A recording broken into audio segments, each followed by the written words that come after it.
Sophie Cunningham showed that she is, the old Caitlin Clark enforcer. She is the Caitlin Clark enforcer. That has been shown. She is the enforcer that the Fever have needed for the last year, and she has responded. What is required to cause a whole league to reconsider? Sophie Cunningham recently reinterpreted the WNBA's enforcer role. From the eye poke that started a feud to her being Caitlin Clark's ultimate guardian, the moment Caitlin Clark reached the floor, she transformed into the WNBA's most ferocious enforcer. You might be surprised to learn the truth about what actually transpired during that heated game and why everyone is talking about it. Right, this is what happens. You've got competitive women who are the best in the world at what they do, right? And when you allow them to play physical and you allow these things to happen, they're going to compete. And they're going to have their teammates' backs. It's exactly what you expect, right? Out of fierce competition. So the matchup with the Connecticut The Sun reached its boiling pitch. The instant Caitlin Clark lost her job at JCS, Clark was being closely guarded by Sheldon, who was actively defending him. Then came the swift yet deliberate stroke that had enough effect. Clark instantly flinched as Sheldon's fist slammed it across her face, landing it squarely in her eye. She was blinking frantically to want it to go away, but her irritated expression said it all. By the way, Sophie Cunningham, if she wanted to, it looked like Sophie Cunningham was about to throw some knees at her. Like, she had her in an MMA hold. Like, Sophie Cunningham could have got this MMA fight ended. She could have got this fight ended quickly. At first, it appeared to be just another move in a tough game, but as things heated up quickly, Clark refused to back down.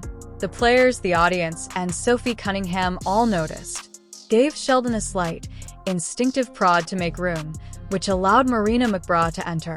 When she immediately pushed Clark to the ground, it took a completely different turn. It wasn't a subtle shove. When McRae threw her entire weight onto it, Clark collapsed onto the hardwood. At the end of the day, look, it is revenge from this happening. So JC Sheldon gets Caitlin Clark in the eye, then belly bumps Caitlin, and then Marina Mabry, as she's walking away, knocks her on her ass. Her ass the kicker is this. The referees did not immediately sound their whistles. Clark scurried to her feet as there was no immediate call and only a feeling of incredulity permeating the court. You could almost sense Clark Cunningham's frustration growing as the entire Fever roster refused to accept this. Sophie Cunningham forced her to act at that point. This wasn't a teammate's quiet backup. This was verbal and physical right away. I mean, she's a needle mover, and she's got an enforcer on the team now, and a black belt having Sophie Cunningham. Don't look now, the Fever are about to win WNBA title, just like they're about to win the Commissioner's Cup. As if she had been itching to shield her comrade, Cunningham immediately entered the fray and closed the distance between herself and Mabry. Cunningham made it clear with his body language. Arms up, jaw set, and chest out, it felt simultaneously like a promise and a warning. You will have to deal with me if you pull it again. Before technical began flying, the referees weren't so silent. Cunningham emerged as the drama's emotional focal point after Clark and Mabry had a falling out. This year, they're taking no shit. It is so awesome to see. Yeah, I enjoy it. I'm happy she's got Sophie on the team. Yep. She needed that. Yeah. She needed that on the team, and I wouldn't mind maybe some of the other members of the team, doing some stuff. Send some messages. Here's why this particular incident during a game wasn't simply another argument. It ignited a fire inside Sophie Cunningham that spread well beyond the court. Many players and spectators believed that Mabry wasn't dismissed for the shove, and the referee's decision to call a flagrant one on Sheldon for the original swipe said plenty about how rough play against celebrities like Clark is handled or isn't. I think Caitlin and Sophie Cunningham, I think they are going to become must-watch, and I think it's good for the city of Indianapolis. But with that being said, the Fever know that they're targets. Yeah. Caitlin understands it at this point, and I love that she is yet to waver. It's just like we're singular focus of next game, I'm getting better. Let's keep. Because of that change, players like Cunningham felt compelled to fill the void left by the authorities. Cunningham made it apparent that she wouldn't stand idly by if Caitlin Clark was going to be singled out. Her energy wasn't limited to that particular game. It was about respect. From the second she took action, she sent a message to the Sun and the league as a whole. This isn't a free shot. This is what happened with Sophie Cunningham. So Sophie Cunningham,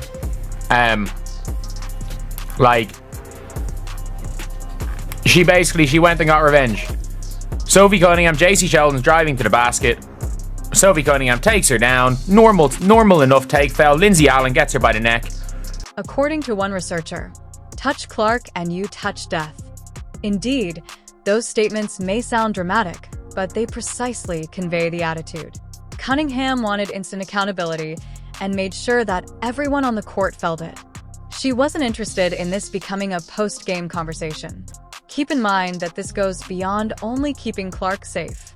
It has to do with something greater. Basketball's standout players have long been targeted, but in the WNBA, this particular instance felt like a turning point. Yeah, Sophie Cunningham has just shown that if you are going to do something to Caitlin, it's not going to be free anymore. It's not going to be free. Caitlin's not the one standing up for herself, because no offense, like, I would take JC Sheldon in a fight over Caitlin Clark. Because at the end of the day, JC Sheldon has nothing to lose. JC Sheldon can take a 5-game suspension. It makes no difference. Following the final whistle, Cunningham was not present for handshakes or hugs. She was there to voice her opinion. Her prompt responses and unwavering position that evening did more than simply assign her to a new role for the Fever. They started a discussion regarding the treatment of elite athletes like Clark and the extent to which teammates should stand by one another. Is what she posted as soon as it happened. This is in the locker room. This is before the game ended. Before the game ended, she comes out in the locker room and posts this. Like, what are we doing? This one play didn't only change the game's tempo. It gave the Fever a new dimension and raised awareness of an issue the league has to address. What occurs if the referees are unable or unwilling to step in? Sophie Cunningham stated unequivocally that she is revising the guidelines around what it means to stand up for a teammate. And it was at this point that she began to embrace the enforcer position in a manner that the league had never witnessed before. Definitely the W, especially if Sophie Cunningham is going to continue to fight people for messing with Caitlin Clark, because it feels like Caitlin Clark is going to get treated in a certain way in this league for a long time. She's not a rookie anymore. Okay? She's already proved herself. She's won. And then there were some, ladies last night that were trying to go a little physical. Sophie Cunningham has not just accepted the job of enforcer. Fans are contacting her because of the way she's redefining it. The personal Secret Service agent of Caitlin Clark basketball protectors are nothing new. Consider the notorious MJ rules, which were put in place to either limit or protect Michael Jordan based on your stance. In those days, Jordan depended on teammates like Charles Oakley to keep him from being overrun by physical defenders. Teammates weren't jumping in there. They bring in Sophie Cunningham. I had no idea. Sophie Cunningham was a black belt at the age of 6. Yeah. Yep. Boom! Wow. JC Sheldon, that's cute. You want to poke her in the eye, then push her into a boom, Mabry thing? Go ahead. I'll take a take foul, and you'll eat the deck a little bit here. In the future, Cunningham is taking on a similar job to Clark's. However, her strategy is unlike anything we've seen in the WNBA previously. This is where Sophie is unique. In a league where on-court loyalty is strong, this level of violence is uncommon. Even in games prior to the Sun incident, Cunningham consistently created an impression. We're referring to her distinctive style of introducing herself into situations that raise suspicions of danger for Clark, as well as her hard screens and obvious box outs. Best possible response, just a picture of her shrugging her shoulders. Because look, that is what Sophie Cunningham is. That is what Sophie Cunningham is. Sophie Cunningham is an enforcer. They didn't like, people weren't saying she was the enforcer for no reason.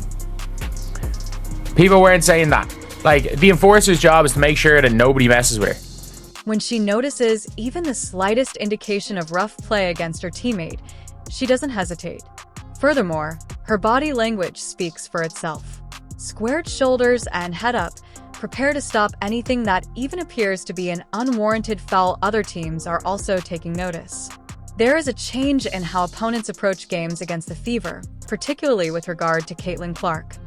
It's what happened. Like, it's how things are meant to go. Like, people just want enforcers. People want enforcers, but at the end of the day, people are going to celebrate enforcers when enforcers are enforcers. After the controversial Sun clash, there will be changes in the Fever's next game. It will take longer for opponents to physically challenge Clark. When she pulls up for a three-way stop or drives into the lane, they would move with subtle hesitations. Although she isn't invincible right now, Cunningham's constant presence makes players reconsider going too far. That gives Clark more than just an emotional boost. It gives the team as a whole a strategic edge. Like, Sophie Cunningham is in a situation where she can take a 5-game suspension. She can take a 5-game suspension for the greater good of the team. Just like Charles Oakley could. Just like Bill Laimbeer could with Isaiah Thomas. Like, these people all have the ability to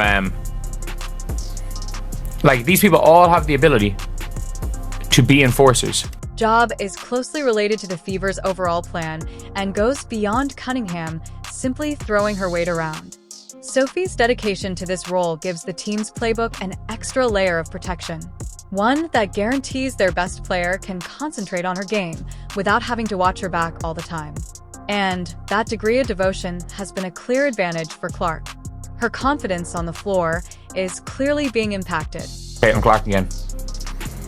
Teams are going to have to think twice because, by the way, if people think Sophie Cunningham's the only player in the Fever that's going to do something like this, there are players in the Fever that will take someone out.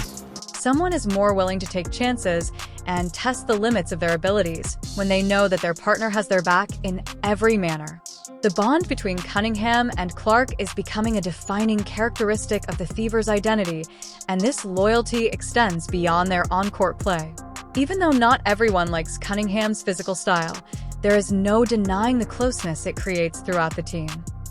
But there are players on the Fever team that will knock someone on their ass, not named Sophie Cunningham. Again, not to this extent. Not taking somebody down and getting them in a freaking Muay Thai clinch and look like she's like contemplating whether or not she's going to throw up some knees to end the fight soon. It brings teammates together and produces a cohesive vibe that is difficult to match.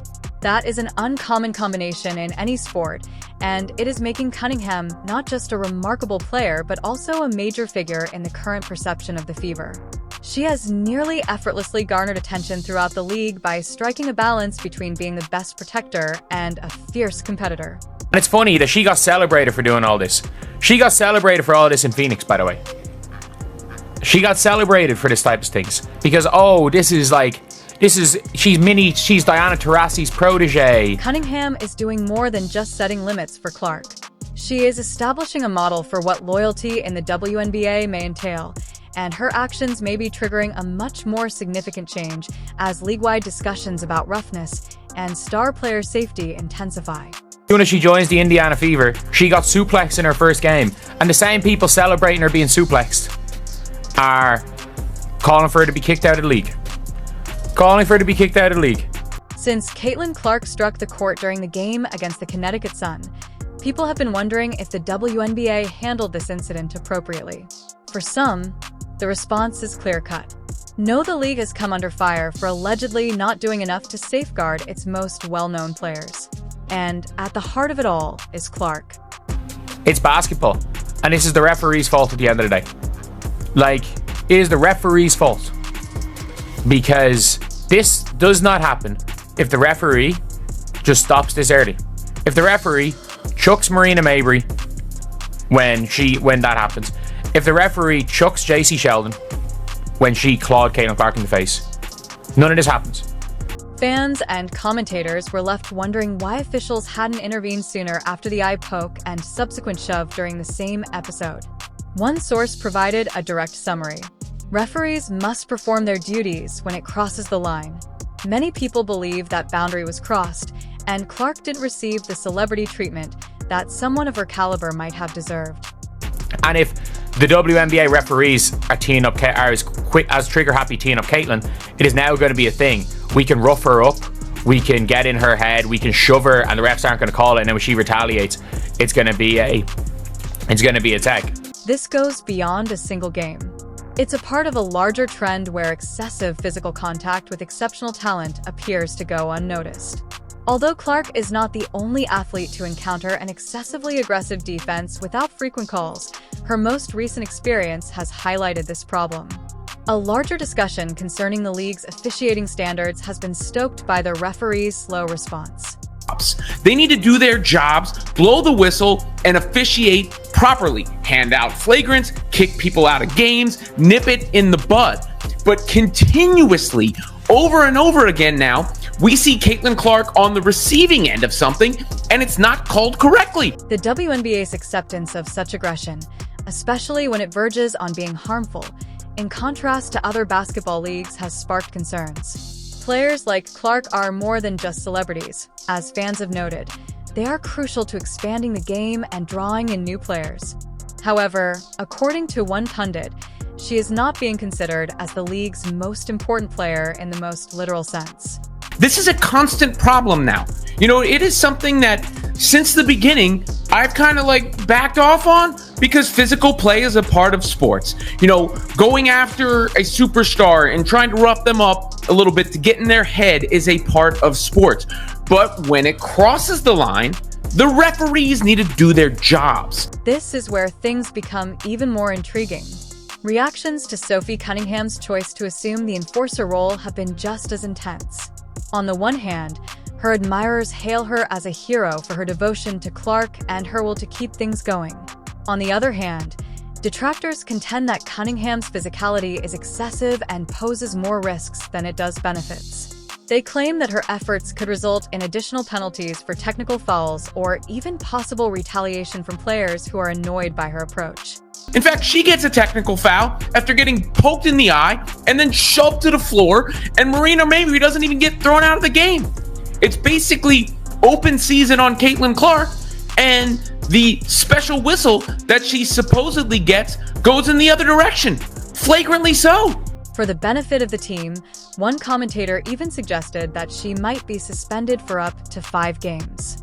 It's a viewpoint that emphasizes how divisive her strategy has been. However, Cunningham's play on the court has placed the league in a precarious situation. She is forcing the WNBA to address concerns over its refereeing and player protection policy by filling in where the officials failed. I so wish that Coach Stephanie White would have gotten a technical in that situation. I wish she would have gotten those referees' faces and lit them up. Take a technical. At this point in time, you know that you can't get ejected, because we saw a shove to the ground on a non-basketball play and she didn't get ejected for that. Cunningham's position has become a focal point for conversations regarding necessary changes. Better referee training, more stringent rule enforcement, or possibly revisions to the league's disciplinary procedure. The league hasn't yet released any significant statements regarding the Clark and Son affair. Fans find it more difficult to trust that significant change is imminent due to the lack of clear communication and action, which has only increased their frustration. Damn screen, for those of you who get the reference, you know, with this photo back then, and subsequently, you know, in this game as well. And again, there's a certain level, in the first half, it was fine. Sheldon and her, a little shove, Mabrey, a little shove, that's fine. But when she's getting poked in the eye, knocked to the floor, and people aren't getting ejected and she's getting a technical foul too, there's a problem. Cunningham does more than just act like a good teammate. They have brought to light obvious problems that the WNBA must resolve. The question now is not just what Sophie will do next, but also whether the league will accept the challenge she has put out or keep abandoning its players. Cunningham gets thrown out later. I forget everybody who got thrown out of this damn game. Sophie Cunningham gets thrown out. She's playing the enforcer role for the Fever, which they desperately needed. So good for her for stepping up in that moment. That's spicy Sophie Cunningham. Sophie Cunningham is more than simply a colleague. In the WNBA, she is changing the definition of loyalty. Her dedication to Caitlin Clark's protection transcends bodily. In a league where stars frequently fend for themselves, it's about establishing a baseline for respect. Can the league, however, stay up? Later, I forget everybody who got thrown out of this damn game. Sophie Cunningham gets thrown out. She's playing the enforcer role for the Fever, which they desperately needed. So good for her for stepping up in that moment. That's spicy Sophie Cunningham. And then there was Stephanie White, who once again stepped up for her players in the midst of the officiating issues. This video courtesy of Scott Agnes. There wasn't an explanation for the tech that she got. You know, I think it was pretty obvious that stuff was brewing, right? When the officials don't get control of the ball game, when they allow that stuff to happen, and it's been happening all season long. All season long. It's not just this game, it's been happening all season long. This is what happens, right? This is what happens. You've got competitive women who are the best in the world at what they do, right? And when you allow them to play physical, and you allow these things to happen, they're going to compete. And they're going to have their teammates' backs. It's exactly what you expect, right? Out of fierce competition. So I started talking to the officials in the first quarter, and we knew this was going to happen. You could tell it was going to happen. So they got to get control of it. They got to be better. They got to be better. Every year when we have our league meetings in the fall and in the spring, we say the same thing over and over and over. And nothing has changed. Cunningham's actions show that its most important players require more protection and a deeper need for change. The Fever season has grown into something more. Will the WNBA step up, or will players like Clark always require someone like Sophie to fill the void? An examination of accountability, respect, and the importance of game protection.